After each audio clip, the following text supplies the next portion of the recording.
ಇನ್ನು ಇದೇ ವಿಚಾರಕ್ಕೆ ಸಂಬಂಧಪಟ್ಟಂತೆ ರಾಮನಗರದಲ್ಲಿ ಡಿಸಿಎಂ ಡಿಕೆ ಶಿವಕುಮಾರ್ ಪ್ರತಿಕ್ರಿಯೆ ಕೊಟ್ಟಿದ್ದಾರೆ. ಎಲ್ಲಿ ಅಕ್ರಮ ನಡೆದಿದೆ ರೀ, ಅದೆಲ್ಲ ಸುಳ್ಳು. ಗ್ರಾಮ ಸಭೆಗಳಲ್ಲಿ ಮನೆಗಳನ್ನು ಕೊಡಕ್ಕಾಗತ್ತಾ? ಪಂಚಾಯಿತಿಗಳಲ್ಲಿ ಚರ್ಚೆ ಆಗೋದು ಪಂಚಾಯಿತಿ ವ್ಯಾಪ್ತಿ ಮಾತ್ರ. ವಸತಿ ಇಲಾಖೆಯದ್ದು ಚರ್ಚೆ ಮಾಡೋದು ಸಚಿವರು. ಪಾಪ ಬಿ ಆರ್ ಪಾಟೀಲ್ಗೆ ಪೂರ್ಣ ಮಾಹಿತಿ ಇದೆಯೋ ಇಲ್ವೋ, ನಾನು ಅವ್ರ ಹತ್ರ ಮಾತಾಡ್ತೀನಿ ಅಂತ ಇನ್ನೇನು ಅದನ್ನೇ ಅವರು ಹೇಳಿದ್ರು. ನಾನು ಒಪ್ಪಲ್ಲ ಅಂತ, ಪಾರದರ್ಶಕವಾದ ಗೌರ್ಮೆಂಟ್ ನಡೀತಾ ಇದೆ ಅಂತ ಇವತ್ತು ಕೂಡ ಅದನ್ನೇ ರಿಪೀಟ್ ಮಾಡಿದ್ದಾರೆ ಡಿ ಕೆ ಶಿವಕುಮಾರ್. ದುಡ್ಡು ಕೇಳಿರೋ ವಿಚಾರವಾಗಿ ಯಾರು ಕೇಳಿದ ದುಡ್ಡು?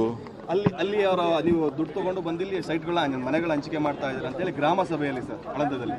ಹೆಂಗ್ರಿ ಎಲ್ಲಿ ಅವೆಲ್ಲ ಸುಮ್ಮನೆ ಸುಳ್ಳ್ರಿ. ಯಾರೋ ಒಬ್ಬ ಹೇಳ್ಬಿಟ್ರೆ ಆಗೋಗ್ತದ? ಈಗ ನಾನಾಗಲಿ ನೀವು ಯಾರೊಬ್ರು ಕೇಳಿ ಗ್ರಾಮ ಸಭೆಯಲ್ಲಿ ಹೆಂಗ್ರಿ ಕೊಟ್ಬಿಡೋಕ್ಕಾಗ್ತದೆ? ಗ್ರಾಮ ಸಭೆಯಲ್ಲಿ ತೀರ್ಮಾನ ಮಾಡೋರು ಯಾರು? ಪಂಚಾಯತಿಯವರೇ.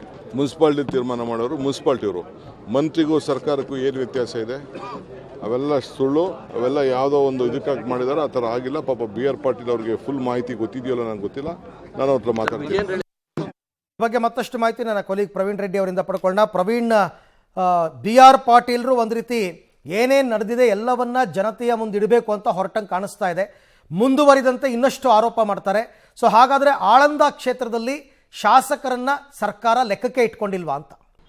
ಅರವಿಂದ್, ಇಲ್ಲಿ ಪ್ರಮುಖವಾಗಿ ಆಳಂದ ಶಾಸಕ ಬಿ ಆರ್ ಪಾಟೀಲ್ ಅವರ ಒಂದು ಗಂಭೀರವಾದಂತಹ ಆರೋಪಗಳೇನು ಅಂತಂದ್ರೆ, ಇಲ್ಲಿ ಎಲ್ಲೋ ಒಂದು ಕಡೆ ಅವರು ನೇರವಾಗಿ ಹೇಳ್ತಾ ಇದ್ರು ಕೂಡ ಪರೋಕ್ಷವಾಗಿ ಹೇಳೋದೇನೆಂದ್ರೆ, ಇಲ್ಲಿ ಸರ್ಕಾರ ಮಟ್ಟದಲ್ಲಿ ಹಣ ಕೊಟ್ಟರೆ ಎಲ್ಲವೂ ಕೂಡ ಸಾಧ್ಯ ಅಂತ ಅವರ ಒಂದು ಹೇಳಿಕೆಯ ಒಂದು ಪ್ರಮುಖ ಹೆಡ್ಲೈನ್ ಅಂತಾನೆ ಹೇಳ್ಬೋದು. ಯಾಕಂದ್ರೆ ಈಗಾಗಲೇ ಏನಂದ್ರೆ ವಸತಿ ಇಲಾಖೆಯಲ್ಲಿ ನಡೆದಿರುವಂತಹ ಗೋಲ್ಮಾಲ್ಗೆ ಸಂಬಂಧಪಟ್ಟಂತೆ ನನ್ನ ಒಂದು ಲೆಟರ್ ಪ್ಯಾಡ್ಗೆ ಯಾವುದೇ ರೀತಿಯಾದಂತಹ ಬೆಲೆ ಇಲ್ಲ. ಗ್ರಾಮ ಪಂಚಾಯತಿ ಸದಸ್ಯರು ಕೊಟ್ಟಂತಹ ಲೆಟರ್ ಅಂದ್ರೆ ಆ ಒಂದು ನನ್ನ ಲೆಟರ್ ಪ್ಯಾಡ್ ಅನ್ನ ತೆಗೆದುಕೊಂಡು ಹೋಗಿ ಅಲ್ಲಿ ಮನೆ ಮಂಜೂರು ಮಾಡ್ತಾರೆ, ಅಲ್ಲಿ ಅಕ್ರಮ ನಡೀತಾ ಇದೆ ಅಂತೇಳಿ ಈಗಾಗಲೇ ಆರೋಪ ಮಾಡಿದಂತಹ ಬಿ ಆರ್ ಪಾಟೀಲ್ ಅವರು ಈಗಾಗಲೇ ಹೈಕಮಾಂಡ್ನ ಒಂದು ಕೆಂಗಣ್ಣಿಗೆ ಕೂಡ ಗುರಿಯಾಗಿದ್ರು. ಸೊ ಇವತ್ತು ಆ ಒಂದು ಪ್ರಕರಣ ಮಾಸುವ ಮುನ್ನವೇ ಇವತ್ತು ಮಗದೊಂದು ಹೇಳಿಕೆ, ಅಂದರೆ ಸರ್ಕಾರದಲ್ಲಿ ನಡೀತಾ ಇರುವಂತಹ ಭ್ರಷ್ಟಾಚಾರದ ಬಗ್ಗೆ ಬಿ ಆರ್ ಪಾಟೀಲ್ ಅವರು ಸ್ಫೋಟಕ ಹೇಳಿಕೆಯನ್ನು ಕೊಟ್ಟಿದ್ದಾರೆ. ಏನಂದ್ರೆ ಮೈನಾರಿಟಿ ಇಲಾಖೆಯಲ್ಲಿ ಅಲ್ಲಿ ಹಣ ಕೊಟ್ಟರೆ ಸಾಕು, ಎಲ್ಲೇ ಒಂದು ಕಡೆ ಅಳಿಯ ಅಲ್ಲ ಮಗಳ ಗಂಡ ಅನ್ನೋ ರೀತಿ ಬಿ ಆರ್ ಪಾಟೀಲ್ ಅವರ ಹೇಳಿಕೆ ಆಗಿತ್ತು. ಏನಂದ್ರೆ ಅಲ್ಲಿ ಭ್ರಷ್ಟಾಚಾರ ನಡೆದಿದೆ ಅಂತ ನಾನು ಹೇಳೋದಿಲ್ಲ, ಆದರೆ ನನ್ನ ಕ್ಷೇತ್ರಕ್ಕೆ ನನಗೆ ಗೊತ್ತಿಲ್ಲದೆ 17 ಕೋಟಿ ರೂಪಾಯಿ ಅನುದಾನ ಮೈನಾರಿಟಿ ಇಲಾಖೆಯಿಂದ